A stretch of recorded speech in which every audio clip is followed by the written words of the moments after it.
definitely think that like my big like one art pointer takeaway has been like light source. Mhm. Light source, yeah. Those are trigger I words. know.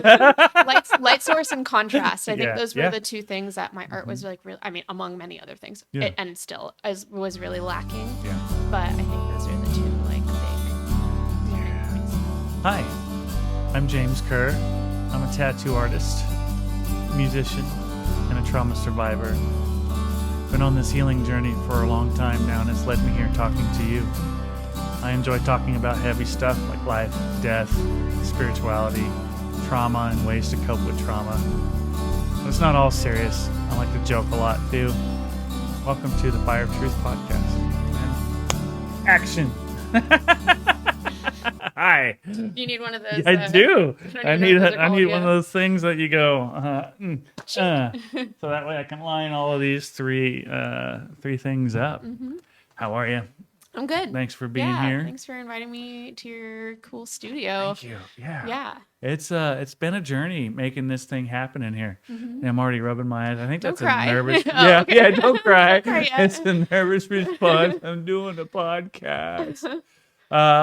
So welcome. Thank you for being here. Yeah, glad to be here. It's fun to see people in their like natural habitats. Yes. Also. Yes. Crikey. Yeah. Exactly. So you have many names. I do. Right now. You have more names now than you did a year ago. That's true. Your birth name is Mm-hmm. Cassandra, right? But your apprentice name is NorCal. Yes. Do you know how that started? I have heard that it's because I think I give a lot of like verbal feedback when somebody's speaking to me, and so I go like like okay, okay. That's what I think. You might know better because I feel like you and Ted came up with that. We did, and I kind of when we're riffing on stuff, we're not really thinking, so it just kind of came out, and whatever sticks. Yeah. So okay, and then your other name, your derby name. Yeah. Chowder. Yeah, I go Clam by chowder. Slam Chowder. Slam. Yeah, Slam Chowder. I'm writing that down. Slam. Yeah, totally. And my full Slam. name is Cassandra, but most people call me Cassie, so that is Okay. like another. And that's with a nickname. C or a K? With a C. So if we can't even say, we said K, what if we did like C? That would be like if you were thinking about something and saying yes in Spanish. Oh, C. Slam chowder. Yeah. All right, so we'll get the your Instagram handle is It's chowder_tattoo. chowder. Yeah. And we'll have a little fucking thing go bling Across right the bottom here. of the screen. Yeah, right in this area.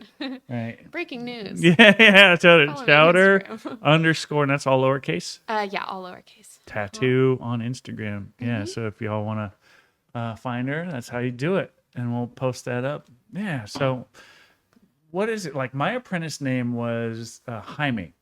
Okay. Yeah, and I don't know who started. I know I didn't because my mentor gave me an apprentice name.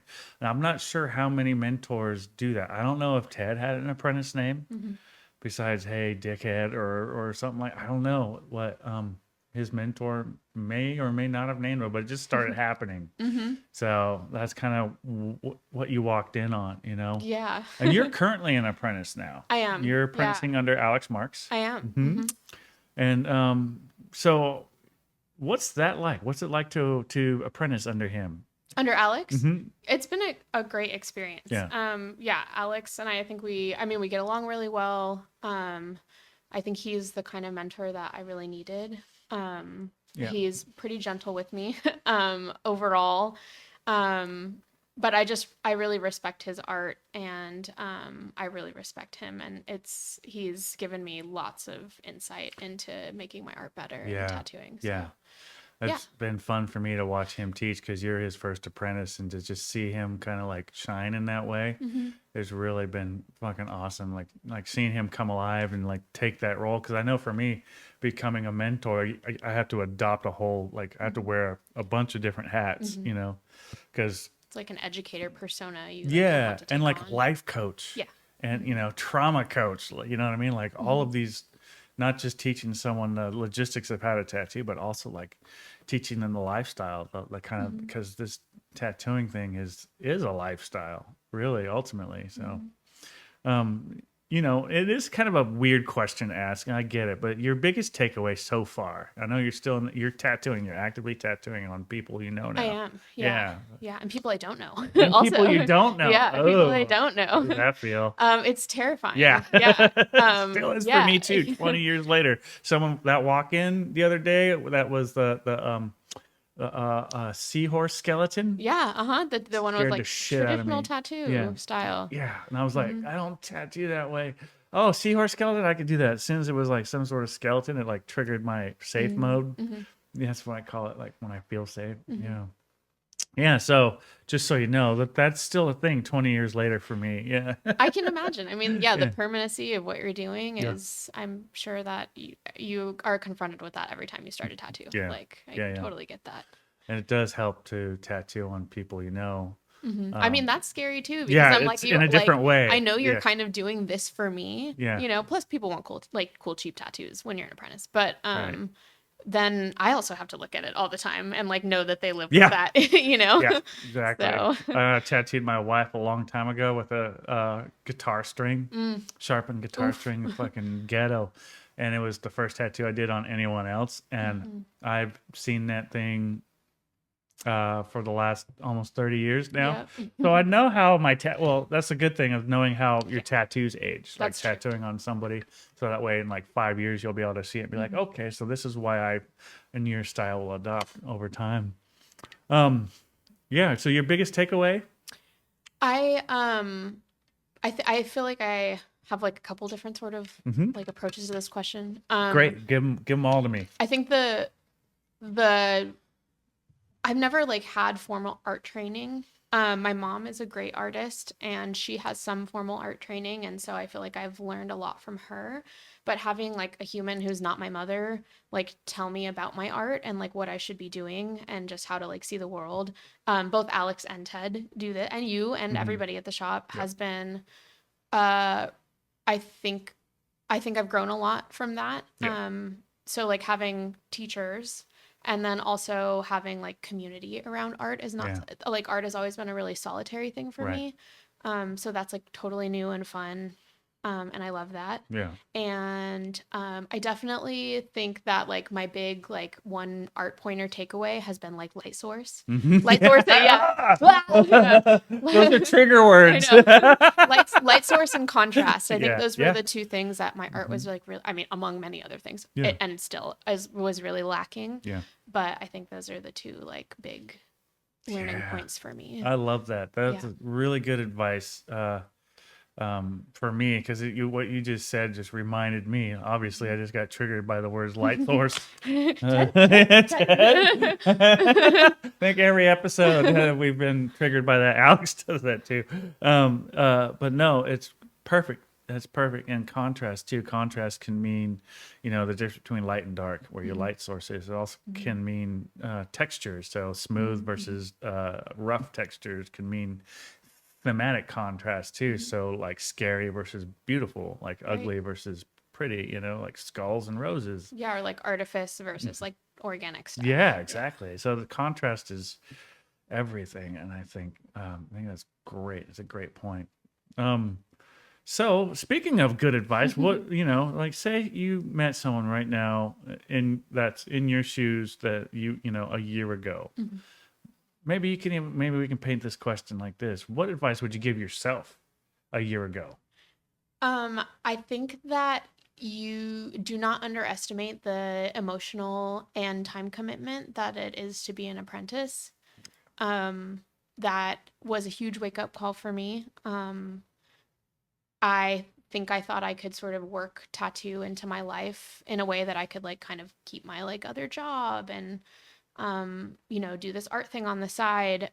But that's not what tattooing is. And if you really are gonna be a tattoo artist, like you gotta commit 100%. Right. And it wasn't that I wasn't down to do that. I just didn't know that that was what it was gonna take. Right. So I've had to really like squish and mold and reshape what I think about my life. And I do want to do this like as my life. Yeah. It doesn't mean I want to give up things that I love outside of tattooing. You shouldn't. But but I think I didn't realize the immense commitment yeah, even like, now I'm doing a lot of things because I'm still working another job. But I think about art and tattooing constantly. Yeah. Like it's just Right. on my mind all the time. Yeah. Yeah. And then I guess just like don't my other advice for folks maybe interested in tattooing is like be open to criticism. Oh, right. And then also don't give up. Yeah. Don't give Yeah. up. Just keep showing up. That's the key. And I think, the commitment that you're showing in your apprenticeship, it shows. And and it is really, the apprenticeship especially takes everything. Mm-hmm. You know what I mean? Mm-hmm. And then as you get more into your routine and you start having clients and you get repeat customers, then you can start like, I mean, part of it for me, what keeps me in this business, not just the fact that I love the process and I'm learning something new all the time, and I still feel like an apprentice every day, is that I do have freedom over my schedule. You know what I mean? I can like sort of design my schedule the way that I want to. And that's to me that, even especially in these times now when where you hear all kinds of complaints in the tattoo industry about how oversaturated it is, how there's no more gatekeeping and all this kind of stuff, that's what keeps me in this industry. One of the things is the freedom that I have of being able to be autonomous with what I do with my time and not really having to answer to anyone. Yeah. I do answer to Ted and Amy, but out of respect to what their needs are too, because I'm part of their team as well, and I want to see the shop that they own, that I love, flourish. So I'm going to do what I can to help make that happen. But at the same time, and they would never ask this of me, I'm not going to sacrifice my own peace of mind for it. Yeah, right? Absolutely. Yeah. But during the apprenticeship, you had to put everything into that. Yeah, and I did the same totally. shit. Like when I was an apprentice, I was full-time student at CR studying digital media. And I was also in a band called Force Fed Trauma. Shout out to Trauma. Full time. And then I was also married and raising a child. Right. That's So many things. Yeah. the things that for me that suffered the most out of everything that I was trying to do was my relationship with my wife and son. Those are the ones that I sacrificed the most, and those are the most important ones. And that was hard. And so, yeah. Being an apprentice is for no punk bitch. That's right. I need that as a bumper sticker. Yeah. We should make those. I Yeah. think so. Let's do it. All right, I'm writing it down. Write it down. Yeah. Being an apprentice ain't no punk bitch. Yeah, how do you spell being an apprentice? Ain't for no punk bitch. Ain't for no punk bitch. Right, guys? Right. Yeah, and I get it that it's like you're also like, I mean, you do need to be present to learn the things. You definitely need to be present to do the things, to help out at the shop. Like you are putting in effort because they're putting in an effort to you. Yeah. But I also understand that like an apprenticeship is kind of like a test, like it's a gauntlet that you're supposed to run. Gauntlet. I mean, in the same way that like getting a college degree Yeah. is kind of like, you don't have to just, I mean, a lot of the GE you're not going to use, but you have to do it Right. because it's part of the process. Right. So You need to have these fundamentals passed first before you can move on. People want to make sure that you have these, and you're going out for any career, you have to have these fundamentals of math, English, right. Whatever. I don't know. I only went to college for 1 year and I did drugs the whole time, so I don't really remember.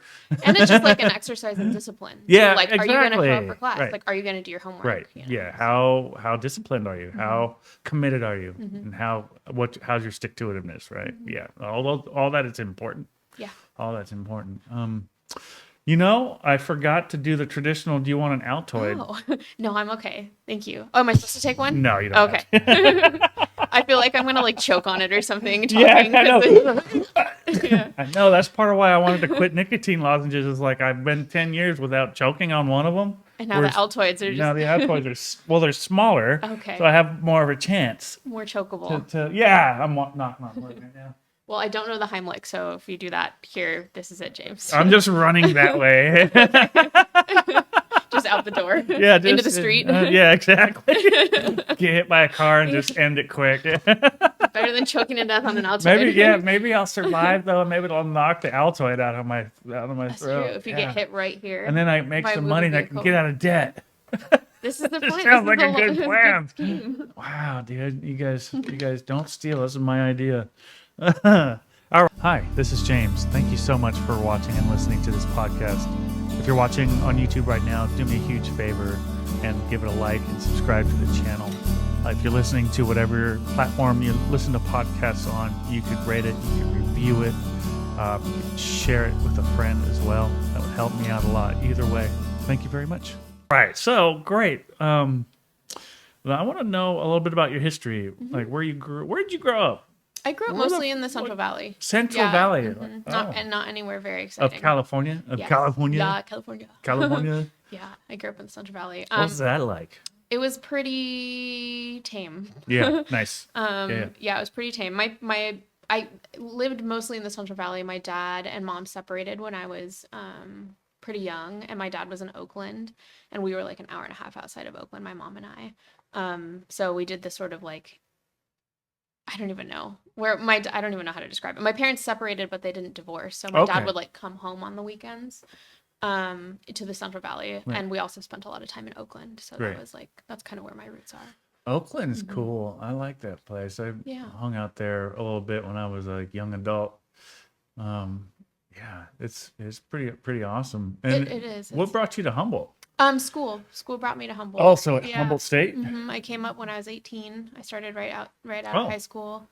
I went to school. My mom ended up moving up here after that because she and my dad, finally were like, okay, we pretended for this many years and now we're like kind of done doing that.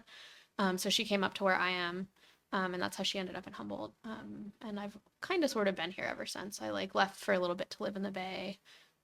So your mom basically finally divorced, or no, they got back together? No, they just never separate. They just always had a very like, kind of traditional.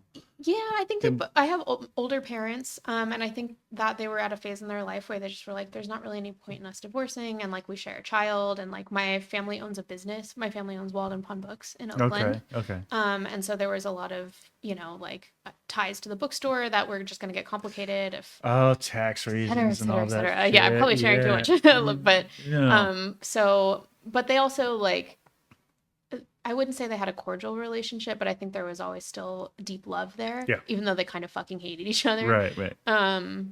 So that was complicated. Yeah. But that's a lot to navigate. Yeah. So you didn't really have to do the whole like go visit, like deal with any like kind of custody battle. I didn't have because I just lived with my mom and my dad would come visit. But it was definitely strained as I got older. When their relationship started to fall apart, I felt like I wasn't seeing my dad a lot, and I was often in the middle of being like, "Well, tell your dad this. We'll tell your mom this." So, awful. Yeah. That's traumatizing right there. I do have a lot of trauma. Sure. You're like a ping pong ball, right, between two fucking painful paddles. Yeah. And I think I think they both really relied on me a lot for emotional support.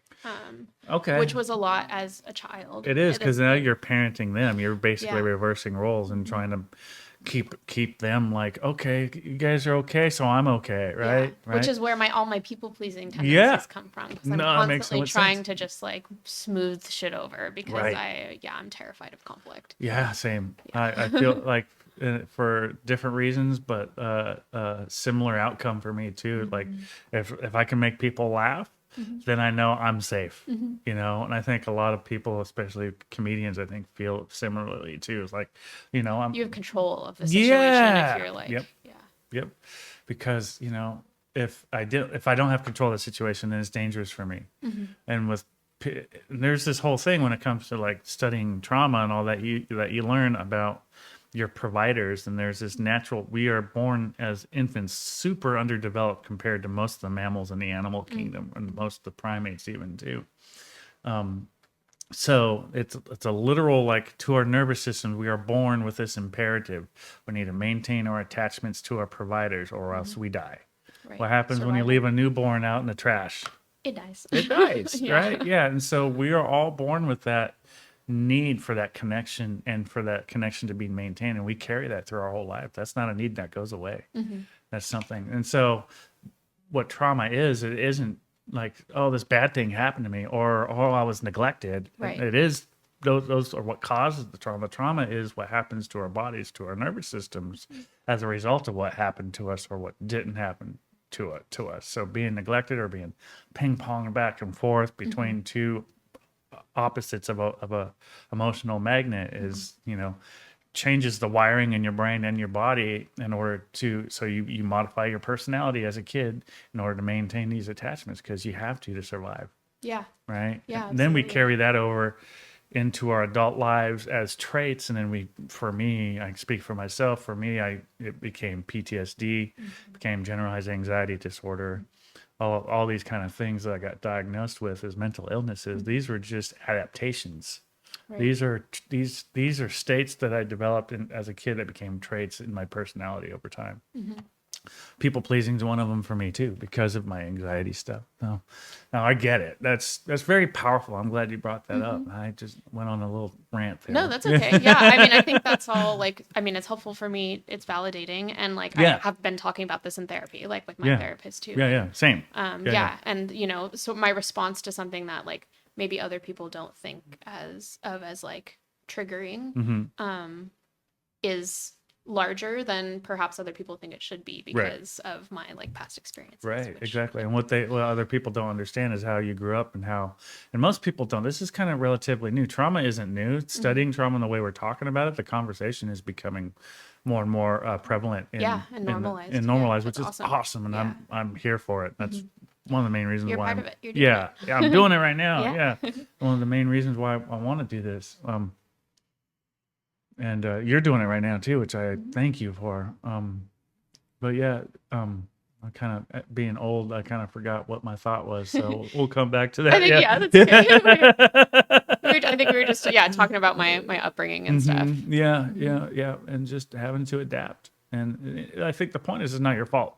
Yeah, it's not our fault, and other people may not be able to understand it, and that's not their fault either. You know what I mean? Like, it's not their job to understand what triggers us. It's our triggers are our responsibility. You know. And how we react to them and communicate about them. Yeah. One of my favorite trauma spokespeople, a guy named Dr. Gabor Mate, he talks about triggers, and he's like, he's like, let's expand on this metaphor. The trigger is the smallest part of the gun, right? It's the smallest part, and it's not what contains the explosive material that actually makes the gun work or go off. Catalyzes it. It's what catalyzes it. So if someone triggers us, the thing that we usually do is we blame them. What we really need to do in order to be able to control our triggers. Gun control. Gun control. And this is it. And it's more ammunition control, right? Because it's the ammunition that we carry within us that has the explosive material. And so what are we carrying around that allows other people to trigger us, right? If we unload the gun, if we get rid of it, we move that trauma out of us, right? Then people can't trigger us as much, right? So, like, for example, we just did it earlier when you said light source, right? So what triggers that? Well, what the triggers are basically me trying to not feel an emotion. I'm trying to protect myself from feeling unworthy. If someone's critiquing the fact that I don't have light source in my art, then that triggers feelings of unworthiness. And what is unworthiness related to in my neurology is related to being in danger and losing my attachments and dying. So unworthiness equals death, so, right? Not having a light source equals death. And that's the trigger. Yeah. So knowing that, mapping your triggers, it takes knowing that now when someone says light source, I can make a joke out of the trigger now, right? Because I realize that I'm responsible. And you're only responsible once you realize that you are. Yeah. Right? I think so. And I also do think that I don't know. I have mixed feelings about that maybe. Well, tell me. Yeah. I think people need to be accountable for their own behaviors. Yeah. And I do think that people should generally be kind to one another. I also think, that a lot of people aren't tuned into the things that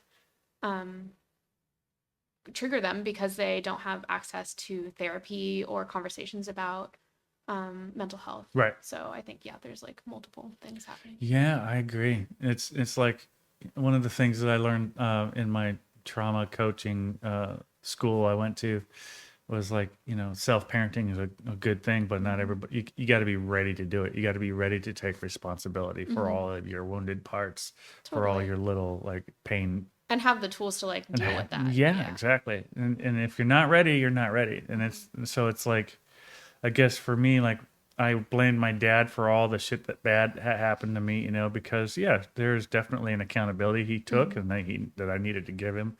But at some point I had to like take responsibility for all the methamphetamine I was putting up my nose. You know what I mean? So totally, but I don't know where the line is, honestly. So, right. So I guess that's the question, huh?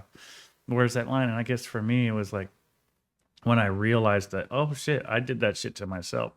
At that point, that's probably when it really became my responsibility, because you don't know until you know. Right. Yeah. And so I guess that's what I'm saying. I mean, I think you can hold both too. Like knowing that like this happened because of the way you were treated. Oh, as I a do. child, and Yeah, like, you're right. But also like knowing that you reacted in a certain way. Yeah. And, like, I think exactly. And having self-compassion for that drug addict part of me, you know what I mean? And being like, hey, he did the best he could with what he knew. And, and having compassion and forgiveness for that part of me too, because I do hold a little guilt for that. And that's okay as well, yeah, hold space for all the conflicting feelings. It's hard to do that. It's hard because we want to pick a side, but we don't have to. Yeah, right. It's something I'm still learning. Yeah, sure. And me too. And I think my dad is a really good teacher of that. When he passed away, like I think I made a point of this. When he passed away, two things happened. The monster died, and then my daddy died at the same time. And it was like, I remember the first time, like I was seeing an EMDR therapist. EMDR is? I don't actually. So it's a tactic. I forget what the acronym means. Maybe I'll look it up and put it here in the video. If you're listening on Spotify or whatever, you won't be able to see it. Maybe someone out there can comment and let me know what EMDR stands for. But it's for post-traumatic stress disorder treatment. Okay. And one of the things, I go to her office every week, and she'd do this oscillating thing, and make my eyes kind of follow it, and it kind of triggers this kind of like, not hypnosis, but kind of trance-like state. Okay. And it allows me to experience some of my childhood trauma from a safe place, right? Which is critical to be able to like deal with trauma, is to deal it from safety. Can't do it otherwise. Like if you were to ask the Palestinians right now to deal with their trauma, they're still in it. There's no way you can even talk about dealing with trauma until this is over. Yeah. So safety is the treatment when it comes to trauma. Safety first. So she was the one that told me originally that I didn't have to reconcile the fact that I hated my dad and the fact that I love him, because that fucked me up for a long time, for decades. And my dad and I talked about it too, and it was definitely something he understood because of his relationship with his dad too. So that's really powerful. Yeah. But you don't have to pick a side. You can feel all the things. All of them. Yeah. Yay. Yeah, that's great, I guess. Yeah, love it. Yeah. Where are we? So, we kind of got derailed, but that's all right. We're eating up the clock. We need to. Podcasts are for. Yeah, right? No, this is fucking awesome.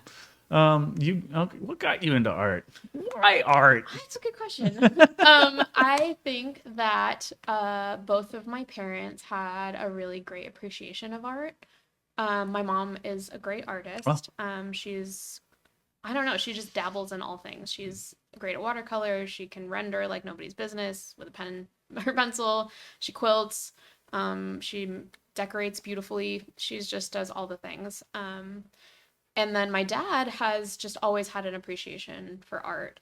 We always had giant coffee table books around, like owning a bookstore, of art. And I often like went to art museums a lot as a kid. Like that was like a family thing that we would do together. So I've been like in the formal term of art, I've been around it a lot. But I think I'm not really sure, if I inherited it.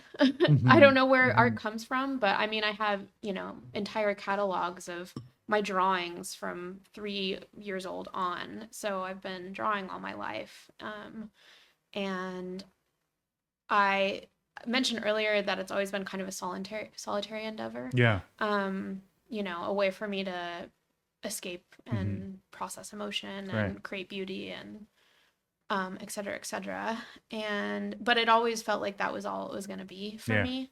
I definitely got a lot of feedback, you know, even though it was kind of the both and thing with my parents, like, even though they both like think art is extremely valuable in all senses of the word, like definitely not just high art. Like my parents were into all kinds of crazy shit, folk art, like psychedelic art, like all that kind of stuff. But for like although they did not have middle class upbringings, both my parents came from poor immigrants. Oh. My upbringing is very middle class, and so it seemed to me like I could only do a career that was gonna be like steady and make money, and art was not one of those things. I think that's a very common story. Yeah.